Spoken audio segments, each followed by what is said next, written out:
Channel, guys. It is Mike, and this is the Variety Show. And today I'm going to review a Detroit independent movie called Indictment. Who is Jonathan Carter? This movie was directed by Dennis L. Reed II, starring Jennifer Williams, Bazuno K. Diesel, and Will Smith III, which is the person that recommended me to watch this movie because he was actually in the movie. And yeah, the synoptics of this movie: when your best friend is accused of being one of the biggest drug suppliers in the country, one man must put his job, friendship, and life on the line to get the truth. Who is Jonathan Carter? So, okay, let's talk about what I love, what I like about the movie. What I do like about the movie is that if you really get that Detroit vibe. Now, what y'all all know, I am from Detroit, and character like people in this movie I see almost every day. It's very relatable to if you're from Detroit. It's very, very, very relatable, and yeah, you actually knows people like this that's from Detroit, and unfortunately, that's my only like about the movie. So now let's go on to burying the movie. Let's talk about what I don't like. First, the first half of the movie, the beginning and everything was horrible, and I think that has to do with the pacing because it was boring. It was boring. At least if you wanna stop with the plot, because the it's not like that it was boring because they was trying to do character development. Even though character development isn't boring, it was just scenes that were pointless, you know? And I think that's one of the most annoying things about this movie because the first act of the movie is just scenes that weren't relevant to the plot. If they were, then okay, I can get behind that, but they weren't relevant to the plot. And it was just scenes where they was playing Monopoly, and I'm like, geez, like what's are we gonna get a payoff with this scene? And never the payoff never came.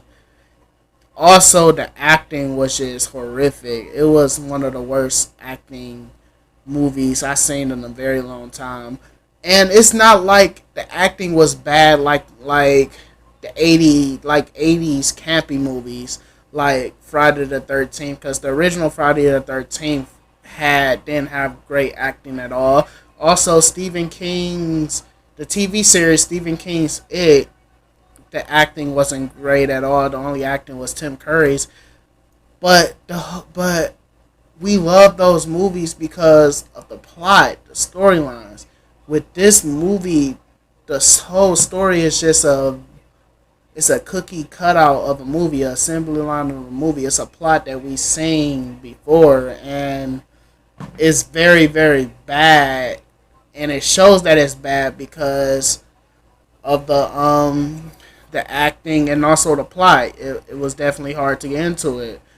And I was watching this movie with my girl, and she didn't get into it either. It's funny because she can't get into nothing at all. But this movie, now it's not like I'm being hard on this movie. I understand it's an independent movie, but when I know that a movie is an independent movie, I don't go into a movies like this and expecting great cinematography. Like, this is an independent movie, not Avengers Endgame. So I don't go into this movie expecting that. I'm going into this movie expecting decent to good acting. I am going to this movie to see heart and also a story, and you didn't get none of it. Even from the main character, it it wasn't good at all.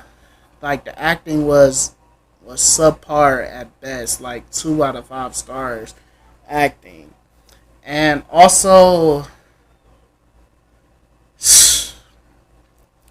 what I don't like about the movie was the lack of character development, because the characters in this movie, you do not care going into the movie. Even the main protagonist, you don't care because you have no development. He's just a character that's a cop and felt betrayed that his best friend is a drug dealer, and also he's a family man. That's it. That's about it we know about this character, and he has a daughter. That's it. Even the villain, you don't really know nothing about him, and yeah, that's it. I feel like I ranted, not really ranted, but talked bad about this movie enough. But Indictment, who is Jonathan Carter? The movie has a great atmosphere when it comes to the Detroit vibe of the movie. However, the movie totally falls apart when it comes to spacing, acting, and just a plot in general. So my final thoughts and rating, I give this movie a. I'm sorry, bro. I gave this movie a 1.5 out of 5 stars. So 1.5. So yeah, this movie is streaming on Amazon Prime. So I don't recommend this movie, but if you want to kill time, go ahead and watch it. It's on Amazon Prime. But that will do it for this video, guys. Please like, comment, and subscribe. And I'm out. Peace.